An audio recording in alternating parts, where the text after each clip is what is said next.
के हम लोग आज 16वां प्रकाश देखेंगे। 16वें प्रकाश के जो महत्वपूर्ण पद बचे थे उनकी व्याख्या यहाँ पर देख लेंगे। तो 16वें प्रकाश में हम लोग हैं पढ़ना था हमें 16 प्रकाश 4, 6, 7, 11, 12, 13 और 24 इन पदों की व्याख्या हमें देखनी है। ठीक है, तो चलते हैं। इसके पहले जो भी पद पढ़े थे, अगर आप लोग को लगता है कि हमें किसी पद में तो आपको समस्या है तो आप हमें बता सकती है। ठीक है, कोई दिक्कत नहीं। 2 पद पढ़े थे कल, 4 और 8 शायद पढ़ लिया था। अगर आप कुछ चाहें तो उसको दोहराना हो तो बताइएगा, हम उसको दोबारा पढ़ लेंगे। ये पढ़ लिया था कल, सीता की वियोगिनी मूर्ति के 16वें प्रकाश में नहीं था, 11वें प्रकाश में था ये। और एक चीज ये ध्यान रखिएगा आप लोग कि कोई भी लाइन पूछी जा सकती है, परीक्षा में पूछेगा कि किस प्रकाश से ली गई है। केशव कौमुदी के प्रकाश मतलब अध्यायों में जो बटा हुआ है, ठीक है, सर्ग जिसको बोलते हैं। तो ये भी ध्यान रखिएगा कौन सी पंक्ति किस प्रकाश से ली गई है, कौन सी पंक्ति किस छंद में है, क्योंकि उसके आगे छंद भी दे रखा है। तो वो चीज ध्यान रखना है कि कौन सी प्रकाश के पंक्ति किस छंद में दी गई। ठीक है, आगे चलते हैं।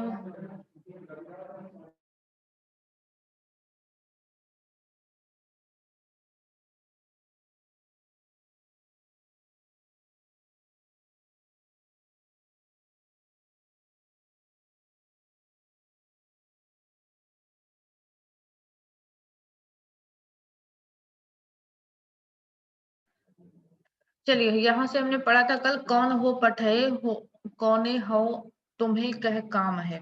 ठीक है, यहाँ से हमारा इस जो 16वें प्रकाश के जो पद हैं वो यहाँ से स्टार्ट होते हैं। पद संख्या 4 से हमें पढ़ना है। तो कल हमने 4 और 8 6 पद 2 पढ़े थे। ठीक है, तो पद संख्या 4 और 8 में जब हमने स्टार्ट किया था तो ये पद हमने पढ़ाया था कि हरिगीतिका छंद में ये पद लिखा हुआ है, हरिगीतिका छंद में। तो इसमें रावण प्रश्न कर रहा था, रावण की कौन हो पठवे सो कौने हाँ तुम्हें कह काम है, अंगत जाति बानर लंक नायक दूत अंगत नाम है ना। यहाँ रावण का और उनका एक संवाद आ रहा है कि पूछ रहा है कि रावण अंगद से पूछता है कि रावण का प्रश्न है कि जब उसके यहाँ जाता है कि कौन हो तुम, कहता है कि कौन हो तुम और किसने और कहा और कौने हो तुम्हें कह काम है, और पठे सो किसने तुम्हें यहाँ पर भेजा है। जब अंगद का वो प्रसंग आता है कि रामचरितमानस में जब वो रावण के दरबार में जाता है तो हरिगीतिका छंद के माध्यम से रावण यहाँ पर प्रश्न करता है। 16वें प्रकाश का 4था पद है ये, कि कहता है कि अंगद से कि कौन हो तुम, किसने यहाँ तुम्हें भेजा है और किस काम से तुम यहाँ पर आए हो। तो अंगद उत्तर देता है कि जाति वानर लंक नायक दूत अंगद नाम है। कहता है कि मैं जाति का वानर हूँ, लंका में दूत बनकर लंका के नायक का के यहाँ दूत बनकर आया हूँ और अंगद मेरा नाम है। रावण फिर प्रश्न करता है, कौन है वह बाध के हम देह पूछ सब सबे दही, अंगद अंक अंगद कहता है अंक लंक जारी सहाय अच्छ गयो सो बात वृथा रही।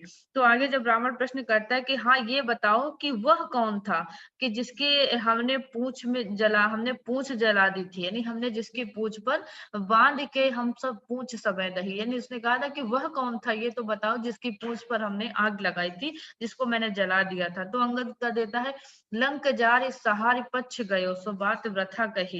यानी अंगद उत्तर देता है तो क्या उसका ये बयान बिल्कुल असत्य है कि उसने समस्त लंका को जलाया और तुम्हारे पुत्र अक्षय कुमार, मतलब रावण को लगता है कि मतलब एक व्यंग सा कर रहा होता है कि हमने हनुमान की पूंछ में जो आग लगाई थी, है ना, उसके बारे में पूछता है। तो कहता है कि उसके बारे में बताओ जिसकी पूंछ में हमने आग लगा के जला दिया था। तब अंगद उसका उसी रूप में प्रत्युत्तर देता है कि अच्छा लंका को अच्छा मतलब क्या उसकी ये बात असत्य है, वृथा कही, या क्या उसने ये उसकी ये बात झूठ है कि उसने कहा था कि उसने संपूर्ण लंका को जला दिया था और तुम्हारे पुत्र अक्षय कुमार को भी मारा था। तो उसके इन प्रश्नों को सुनकर, अंगद के जवाब को सुनकर रावण मौन हो जाता है। ठीक है, तो आगे फिर रावण और अंगद के बीच में प्रत्युत्तर होता है। इस प्रसंग को ध्यान रखिएगा, पूछ सकता है किस समय का प्रसंग है, कहाँ का प्रसंग है। तो पंक्तियां आप जब व्याख्या देखेंगे तो उसका प्रसंग आपको याद रहेगा। तो कहता है कि कौन के सुत बाल के व कौन बाली न जानिए, काक चाप तुम्हें जो सागर सात नहात बखानबे, है कहाँ वह वीर अंगद देव लोग बताइए, क्यों गयो रघुनाथ बान बैठ विमान सिधाइयो। तो फिर अंगद जब अपना परिचय देता है कि वो किसका पुत्र है, जब उसको पता चलता है कि वो किसका पुत्र है, तो रावण उससे प्रश्न करता है कि जब वो बताता है कि मैं बाली का पुत्र हूँ, उसने बताया कि मैं बाली का पुत्र हूँ, तो उसने कहा कि कौन के सुत, किसके पुत्र तुम, बाली के कौन, यानी किस बाली के, कौन वह बाली है, कि मैं तो किसी बाली को नहीं जानता, तुम किस बाली के पुत्र हो। तो अंगद उसको उत्तर देता है कि कांख चापी तुम्हें जो सागर सात नहाइबे, कहते हैं कि कहा उसने कि मैं उसी बाली का पुत्र हूँ कि जिसने तुम्हें अपनी कांख में दबा करके, है ना, अपनी कांख में दबाकर सातों समुद्रों का नहा के घुमा दिया था, सातों समुद्रों में स्नान करा दिया था, या सातों समुद्र की तुम्हें यात्रा करा दी थी, उसी बालिका में पुत्र हूँ। तो अब वो रावण प्रश्न कहता है कि है कहाँ वह, वीर अंगद देवलोक बताइए। तो वो कहता है कि रावण पूछता है कि तो वो जो बाली है वो अब है कहाँ, कहाँ पर है वो बाली। तो फिर वीर अंगद यानी वो अंगद उत्तर देता है देवलोक बताइए। अंगद ने बताता है उसका कि वो देवलोक सिधार चुके हैं, यानी अब उनकी मृत्यु हो चुकी है। तो क्यों गयो रघुनाथ बान बैठ विमान सिधाइयो। तो रावण उससे प्रश्न करता है कि वो क्यों, कैसे उसकी मृत्यु हुई, कैसे वो मतलब इतना शक्तिशाली वीर जो बलि था उसकी मृत्यु कैसे होती है। तो अंगद उसको बताता है कि राम बाण रघुनाथ बाण विमान बैठे, यानी रघुनाथ के बाण रूपी विमान में बैठ करके, है ना, रघुनाथ के बाण रूपी विमान में बैठ करके वो बाली कहाँ गया, मारा गया, या वो स्वर्ग से धार गया, जो भी कहें। तो कहता है कि जैसे रघुनाथ के बाणों से वो बाली मारा गया, वैसे ही रावण को वो एक उनको बताता है कि तुम्हारी भी मृत्यु रघुनाथ के बाण से ही निश्चित है। ठीक है, तो ये 6 पद तक हमने पढ़ा था। अब हम आगे 7वां पद हमें जो पढ़ना है इसमें पढ़ते हैं। तो इस अभी जो हमने ऊपर पद पढ़ा, तो इसके आगे चलते हैं। कहते हैं कि शंख नायक को विभीषण देव दूषण को दहे, मोहि जीवत होई क्यों जंग तो ही जीवत को रहे, मोहि को जग मारी है दुर्बुद्धि तोरी जानिए, कौन याद पठाइयो कर वीर बेग बसानिए। तो यहाँ पर अगर हम बात करें इसलिए कि कहते हैं कि शंख नायक को, ठीक है, इसके मतलब रावण वहां पे फिर प्रश्न पूछता है। रावण प्रश्न पूछता है कि शंख नायक को विभीषण देव दूषण को दहे, मोहि जीवित होई क्यों जंग तो ही जीवित को कहे। यानी रावण कहता है कि जिस लंका के नायक के, ठीक है, यहाँ पर लंक नायक है, शंख नहीं है, क्योंकि थोड़ा सा टाइपिंग वो धुंधला लिखा हुआ है, इसलिए लंक नायक मतलब लंका का नायक। ठीक है, तो कहते हैं जिस लंका के नायक के तुम दूत, लंका का नायक का दूत तुमने अपने को बताया। ठीक है, जिस जिस नायक का, कहते हैं जिस लंक नायक का दूत तुमने मुझे अपने को बताया, जो अंगद बताता है ना कि मैं उस लंक नायक का दूत हूँ, तो कहता है जिसका तुमने मुझे अपना दूत बनाया, तो कहते हैं कि है कौन वो, कौन है वो, विभीषण देव दूषण को दहे। वो कहता है कि कौन है, यानी कि वह, अंगद कहता है कि वह विभीषण है। ठीक है, देखो यहाँ पर अंगद ने किस तरीके से, अंगद ने अपने आप का परिचय जब यहाँ पर दिया, उसने क्या कहा कि लंक नायक दूत, उसने कहा था कि लंका के नायक का दूत बनकर आया हूँ। तो ये लंक नायक शब्द जो अंगद ने प्रयुक्त किया, ये भावी नायक विभीषण के लिए प्रयोग किया था। ठीक है, क्योंकि विभीषण के लिए प्रयोग किया था। तो वही प्रश्न यहाँ पर रावण उससे पूछता है कि जो तुम कहते हो ना कि लंक नायक को, किस लंक नायक के दूत बनकर तुम आए हो, जिसकी तुम मुझे बात बता रहे हो, वो कौन सा लंका का नायक है जिसका तुम दूत बनकर आए हो। तो अंगद उत्तर देता है कि विभीषण देव दूषण को दहे। तो अंगद कहता है कि वह विभीषण है जिसने देव और जिसने क्या किया, देवताओं के शत्रु को जलाता है, यानी कि जो देवताओं के शत्रु को जानता है, वो कहता है कि वो क्या करता है, जलाना है। कहते हैं कि वो विभीषण है जिसका मैं जिसका मैं, जो लंका का नायक है जिसका मैं दूत बनकर आया हूँ, वो विभीषण है।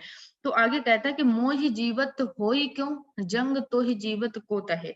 तो आगे वो कहता है कि तुम्हें भी जलाएगा, मतलब उस जिसने, मतलब वो बताता है कि जिसने देवताओं के शत्रु को जलाया है। तो आगे अंगद अंगद का ये मतलब बताता है कि रावण से कि मेरे जीते जी, यानी वो कहता है ना मोहि जीवित हो क्यों, मेरे जीते जी, यानी मैं तो जीवित हूँ तो हो ही क्यों, वो क्यों लंका का नायक हो गया, मोहि जीवित हो ही क्यों, वो कहता है मेरे जीते जी वो लंका का नायक होगा। उसने वो कहता है, प्रश्न करता है जंग तो ही जीवित क्यों कहे।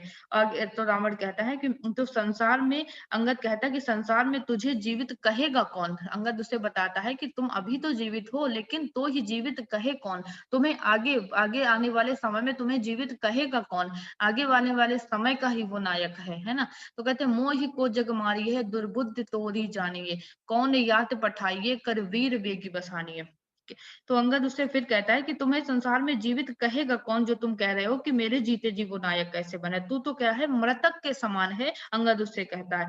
तो रावण कहता है मुझे मोहि को जग मारिए, रावण कहता है मुझे कौन है जग मारिए, यानी संसार में कौन है जो मुझे मार सकता है, दुर्बुद्धि तोरी जानिए। तो अंगद कहता है कि तेरी दुर्बुद्धि है ना, ये तुम्हारा अहंकार, ये तुम्हारी जो दुर्बुद्धि है, जो तुम्हारे अंदर ये घमंड भरा है, अहंकार भरा है कि मुझे कोई मार नहीं सकता, यही तुझे मारेगी। अंगद उससे प्रश्न का उत्तर देता है। तो कहता है कौन यात पठाइयो कर वीर बेग बसानिए। तो आगे फिर रावण कहता है कि अच्छा वीर योद्धा ये बताओ कि तुमको उसने किस काम से भेजा है, वीर बेग बसानिए, कि यात पठायो करी वीर बेग बसानिए। उससे पूछता है अच्छा तुम अब ये बताओ कि तुम्हें राम उस जिसने भेजा है कि उसने तुम्हें किस काम के लिए भेजा है। ठीक है, तो आगे चलते हैं। अगला पद आता है सवैया, है ये मदिरा सवैया कहते हैं इसको। तो उसमें अगला प्रश्न क्या कहता है कि राम को काम कहा,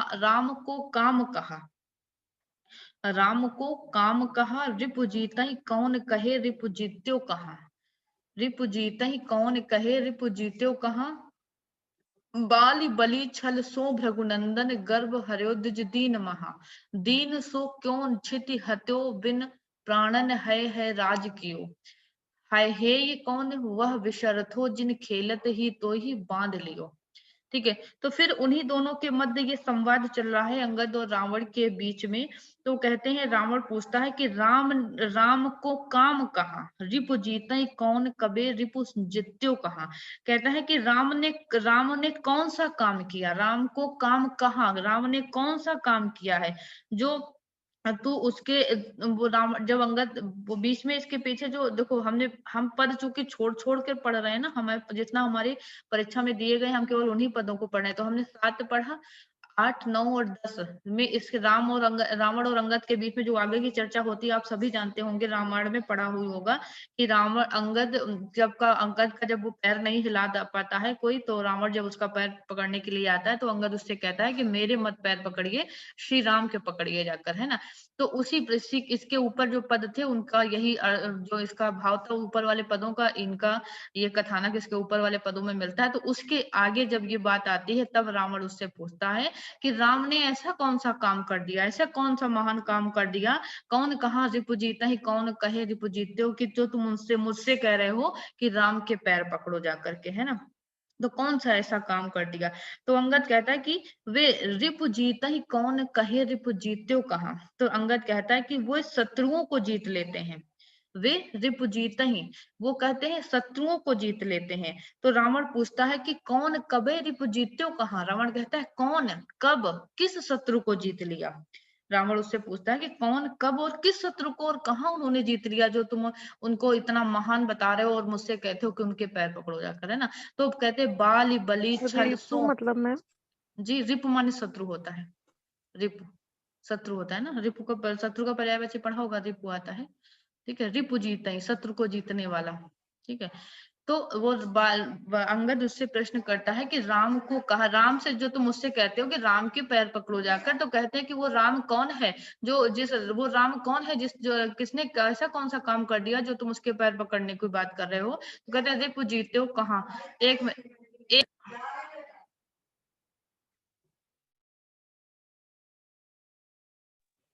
एक मिनट रुकिए जरा, हम आते हैं, 2 मिनट 2 मिनट दीजिएगा, ठीक है।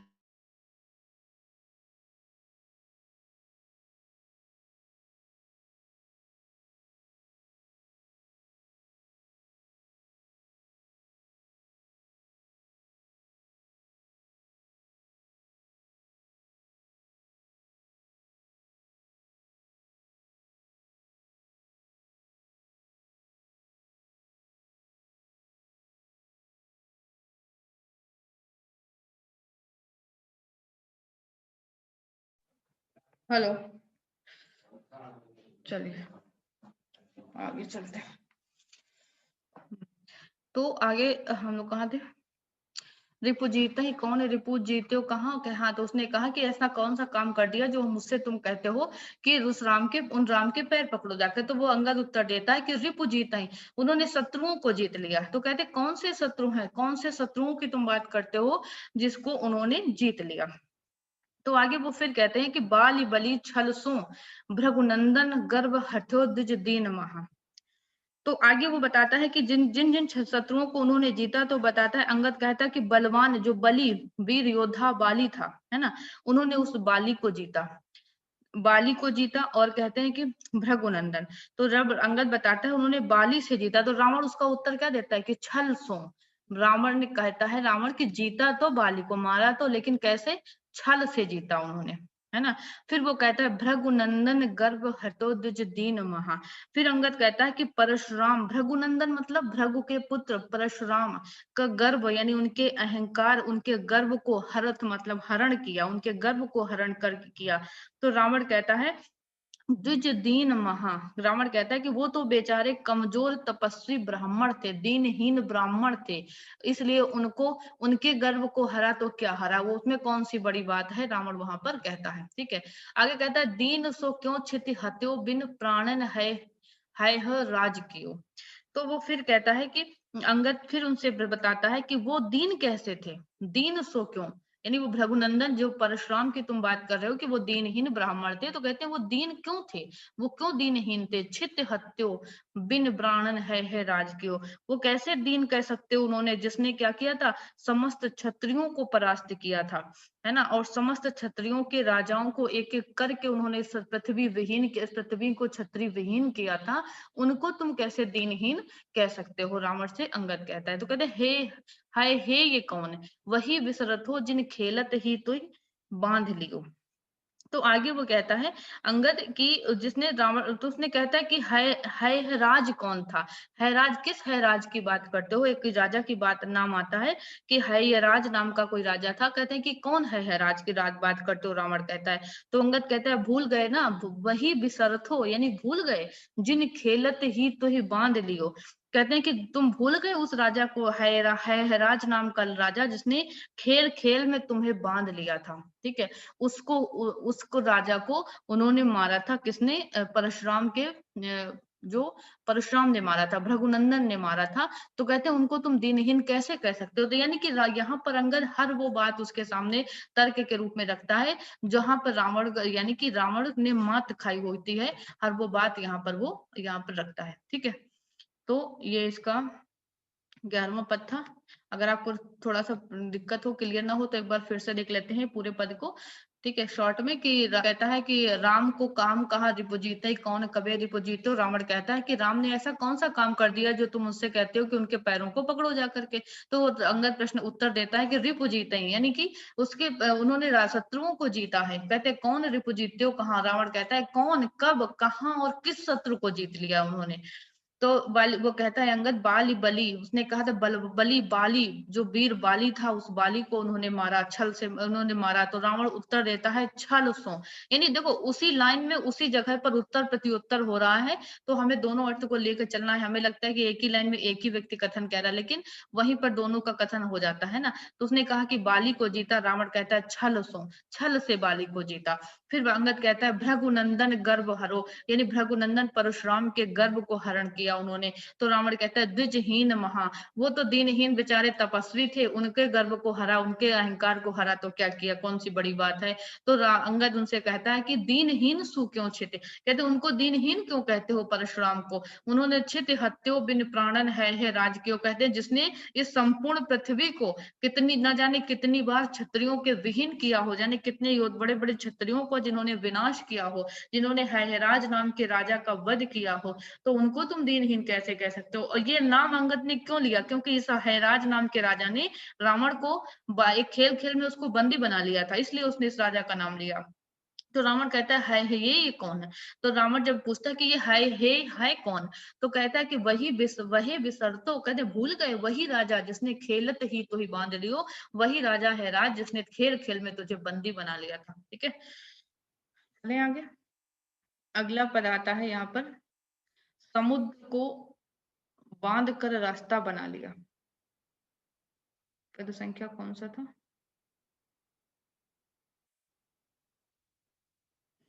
इतना रुकिएगा जरा, इसमें पद संख्या नहीं दी गई है। पद संख्या 12।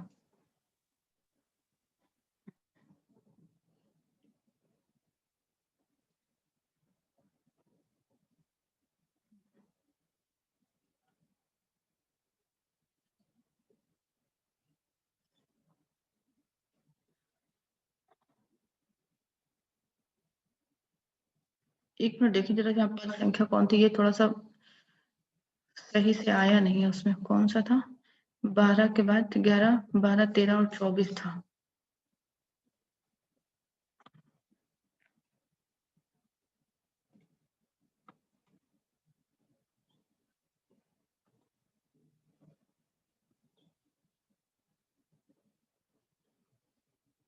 ग्यारह, 12 और 13। चलिए, सूर्य प्रकाश का 12 नंबर। चलिए, थोड़ा सा यहाँ पे इस पद में ये हो गया है कि इसकी ये थोड़ा सा क्लियर कम दिखाई पड़ा है। हम दूसरी बुक से आपको पढ़ के बता दे रहे हैं, थोड़ा इसको सुन लीजिएगा, ठीक है। इसमें क्लियर नहीं है। उसमें लिखा है कि सिंधु तरयो उनको बनरा, तुम पे धनु रेख गई न तरी।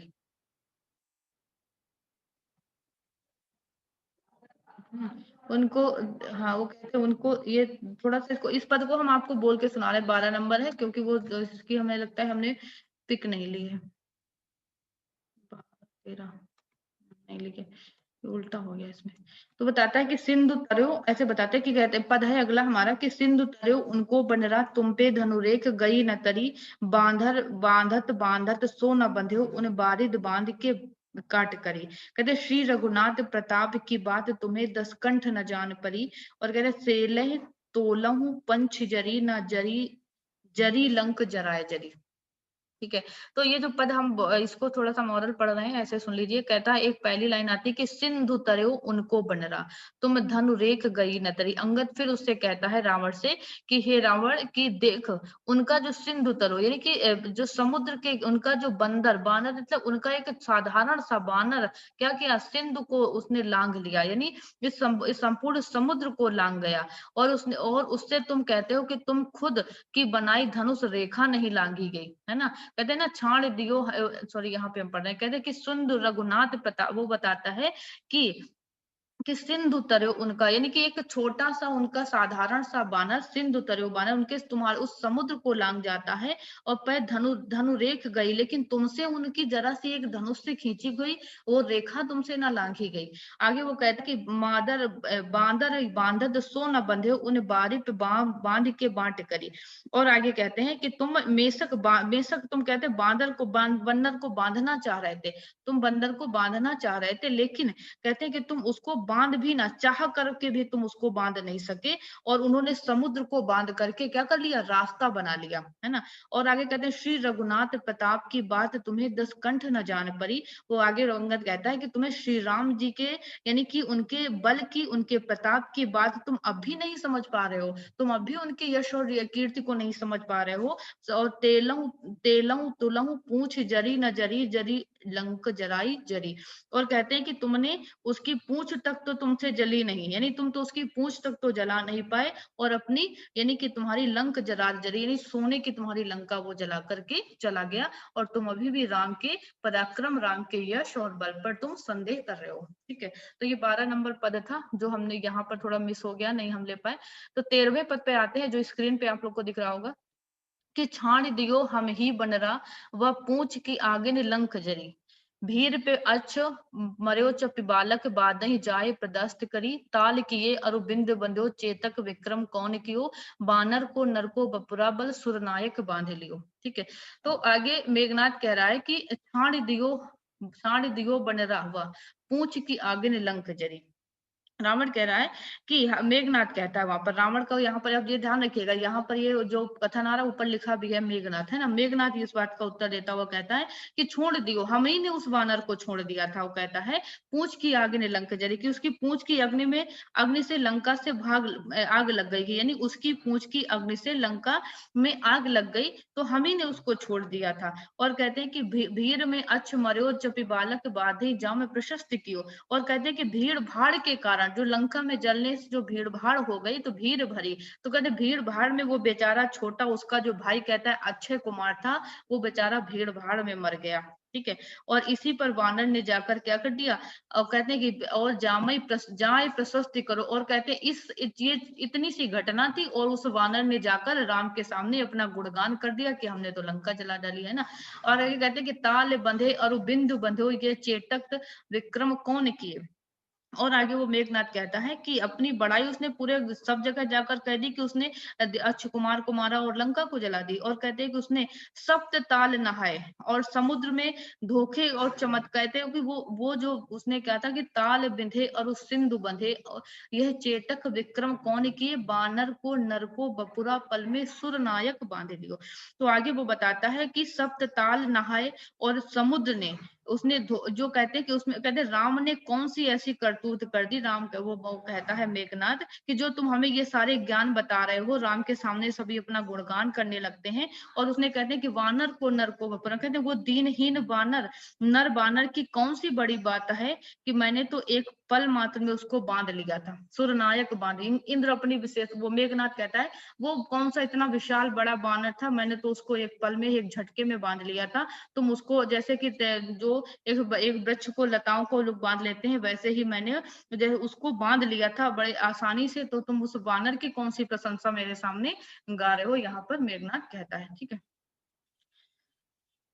तो अगला पद है, तो आधा है यहाँ पे 24 नंबर पद की व्याख्या है यहाँ पे, जो अंतिम पद है इस केशव कौमुदी का जो हमें पढ़ना है। कह रहा पेड़ चढ़ियो पलना पलका, चढ़ी पालकहूँ चढ़ी मोहि मढ़्यो रे, चौक चढ़ियो चित्र सारी, चढ़ियो गजबाबी चढ़ियो गढ़ गर्भ चढ़ो।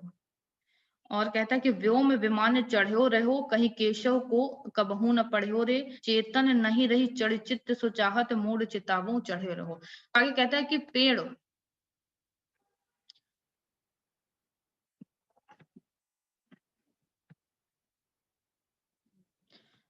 तो कह रहा कि पेड़, थोड़ा दिख कम रहा है सर, हाँ, पेड़ चढ़ो पलना पलका।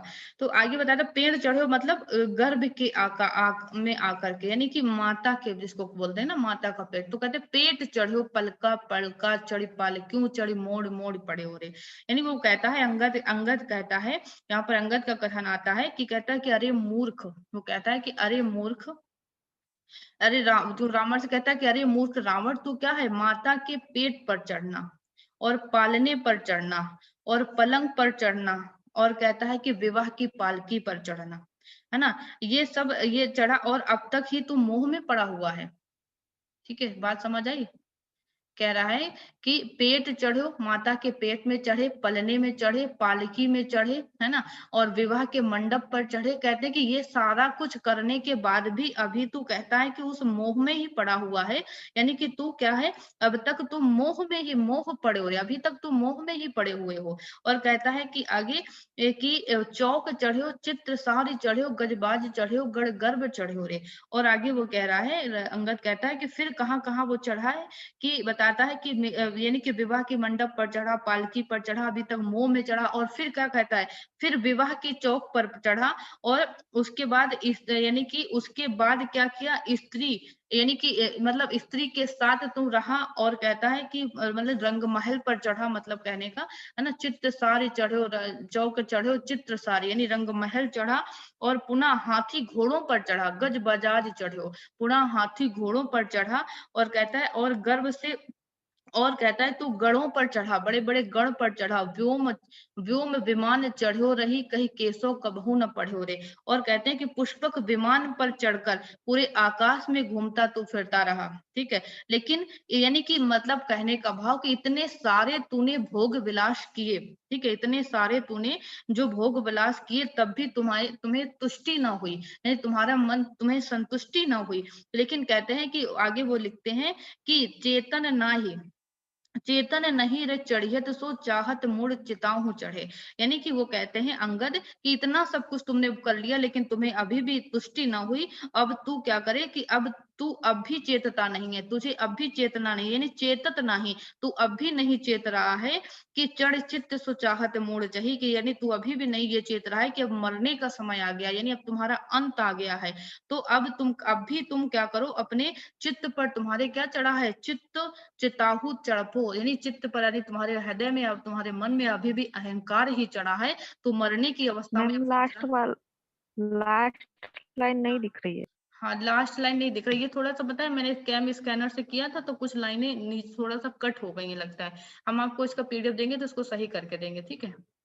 तो इसका यही ये था लास्ट लाइन, हमने इसीलिए पढ़ के लास्ट लाइन में यही लिखा है कि चेतन ना ही रही चढ़ चढ़ चित्त सो चाहत मूड चिताहू, यानी वो कहता है कि इतना सब कुछ करने के बाद, इतने सारे सांसारिक भोगों को भोगने के बाद, अब तुम्हारा जब अंत समय आ गया है, तुम मरने के समय जा रहे हो, तब भी तुम्हारे ऊपर क्या है, अचित्त, यानी तुम्हारे हृदय में अहंकार ही चढ़ा है तुम्हें, यानी अभी तक, ये आश्चर्य की बात है कि तुम्हें अभी तक उस सत्य का, उस ज्ञान का भास तुम्हें नहीं हुआ, ठीक है।